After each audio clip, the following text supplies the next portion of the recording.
Hey guys, it's Madison. I am back today with a little bit of an art history lesson. I know we haven't had one of those in a while. So last time we talked about Impressionist art. Impressionist art came kind of actually as an insult. This idea that people were just kind of painting their impressions of what they were seeing. We talked a little bit about the invention of the camera and how that changed a lot about how artists were approaching art. They were no longer needed to make realistic renditions of what they are seeing, so then they can be a little bit more creative and artistic with it.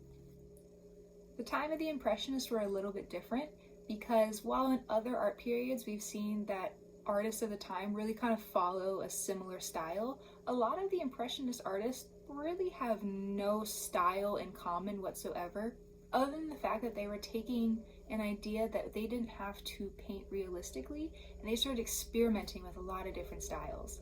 We talked a little bit about Van Gogh. He had a very impressionistic style, the thick paint strokes. Putting paint directly on the canvas was a very important part of impressionistic paintings. No matter what style they ended up going with, it was the freedom of it that I think you guys really will like a lot too. And one of the artists that we're going to be looking at today is going to be our boy Seurat. Technically, his style is called Neo-Impressionism, but it still kind of falls under that same branch of Impressionism from 1884 to 1886.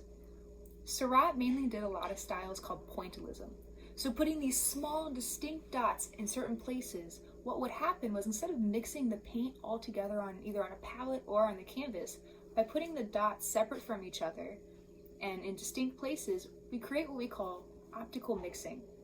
So without actually mixing a color together, by seeing it layered on top of each other, our eyes and our brain start to work together to mix the colors right there without them actually being mixed. So say if you wanted to make purple, we talk about in color theory blue and red are what make purple. So if you wanted to make purple using pointillism, instead of mixing purple together, what you might do is do a layer of blue dots and then do some red on top of it. Your brain will optically mix purple instead. When we get back to the center, I definitely want to make sure we do our own paintings. Impressionist style, Neo-Impressionism, Post-Impressionism, we'll do all of that. But I know for right now, we don't really have paints at our house. Heck, I don't even have a lot of paints at my house either.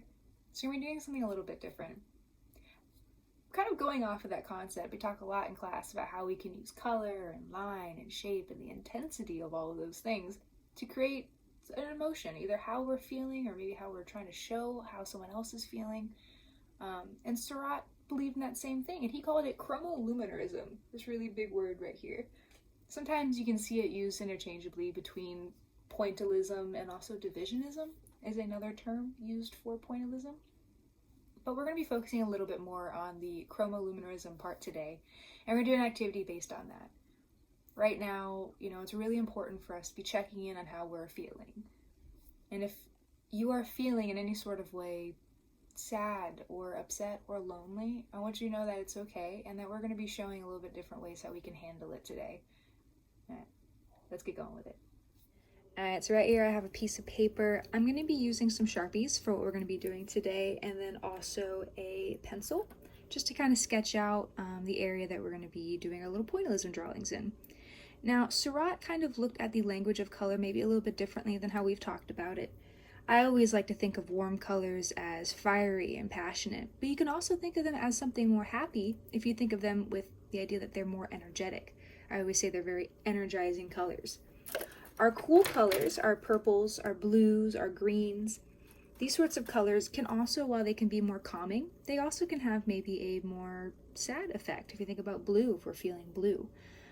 So Seurat, in a lot of ways, when he saw warm colors, especially warm colors in lines that were directed upwards, he really felt like that was showing happiness and energy.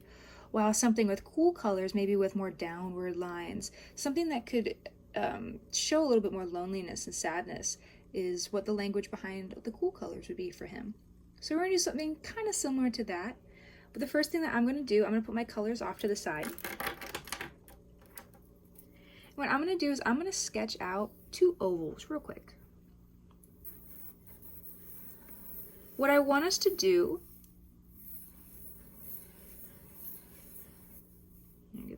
What I want us to do is kind of do two very similar drawings. They are going to be the same subject matter. The subject matter can be up to you. I think I'm just going to do a simple flower, but I want to do them in warm color and in cool color using our pointillism, just so that we can get an idea of that difference of color.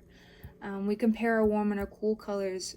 Is it something that is going to look fiery and happier, fiery and more energetic, or is it going to look like it's something that is angrier? That's going to be really up to you guys and what you can interpret from the different colors of our drawings. So let's go ahead and get started. I'm going to start very simply. And I started with a small circle, mainly just because with pointillism, we are dealing with small points. If we tried to fill up even, this piece of paper is pretty small, but if I tried to fill up this entire paper with dots, I'll be here for a very long time, and your hands will hurt, my hands will hurt. It won't be very fun. So I'm keeping it within a small, contained surface, or circle. That way I don't feel the need to expand it past anything more than that. All right, let's do a simple little flower. All right. So the first one I'm going to do in our cool colors over here. I'm going to start off with one of our darker colors. Let's do purple. I'm going to do purple in the middle as my little central point. Now before you start, we've talked a lot about shading as well, how we can create dimension and depth with using our color pencils, our paint. By showing a difference between darker areas and lighter areas, we can create something that has a little bit more form, a little bit more 3D. We can do the same thing with dots as well. We don't have to cover the entire thing with dots. I'll do it over here for example, but the more that you condense your dots together, zoom in a little bit, the more you condense your dots together, the darker they're going to seem. So as I start to spread them out a little bit more, this is kind of the equivalent of if you were adding in white or a lighter value to your paint or whatever it is that you're doing to create something lighter. The more I spread out my dots, the less area, less space that they're taking up. So it kind of gives it a lighter value. Whereas if I come through here and I darken them back up again, they get a lot darker. And I can do a little bit less coming in this way. All right, so I'm gonna do something similar over here. Now because this is the middle, I'm gonna keep it very condensed because the center of a flower is pretty dark.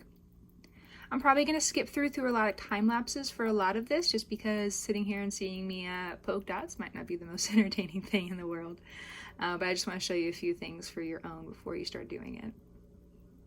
All right, so I made mine really super condensed in there. Now with this other petal, let's see, I'll do blue coming out of it. I'm gonna do blue. And I'm gonna keep it pretty condensed coming up.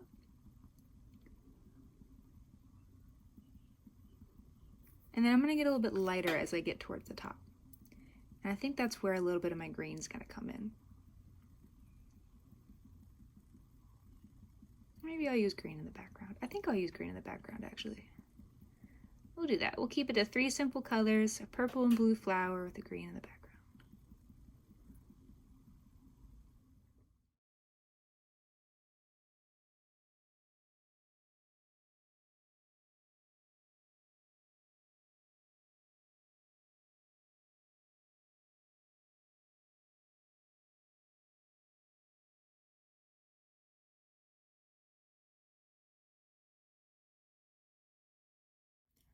Alright, so here's the cool side all finished. I did add a little bit of yellow in there just to tie back into what we were talking about, optical mixing. I didn't add too much to where it would create too much of that effect, but realistically, or ideally, I mean, if we were painting and we did all of this blue and then we put yellow paint on top of it, it would ideally optically mix to a green.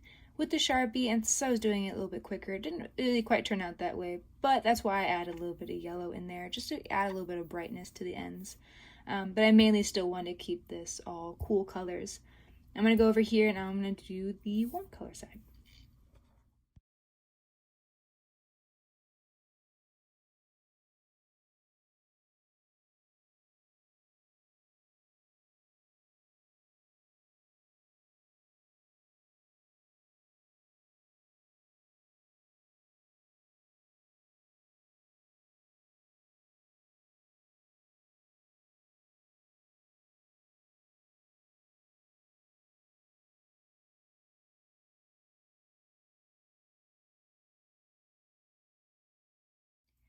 Alright, so here is the final one all done, our warm and our cool side.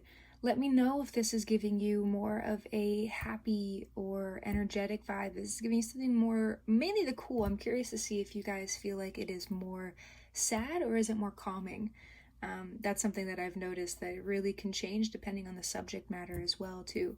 I feel like with flowers, it kind of automatically gives it something a little bit happier. But that's something to think about when you're doing your own drawings.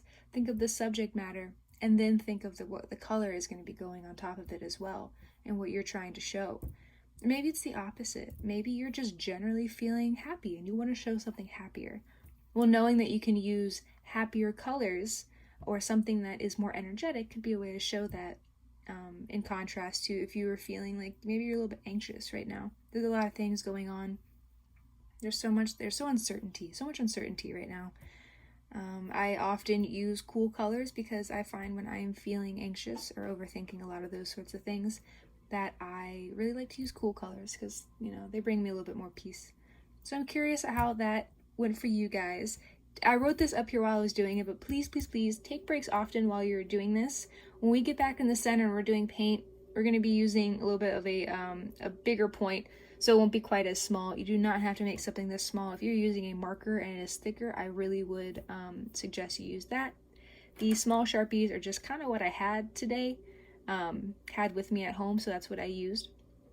But please, please be careful of your hands when you go to do this on your own as well. Okay? Take a lot of breaks and think of Surratt when you're thinking about your feelings and thinking about the different colors that you want to use for your optical mixing. All right, I'll see you guys for the next one. Bye.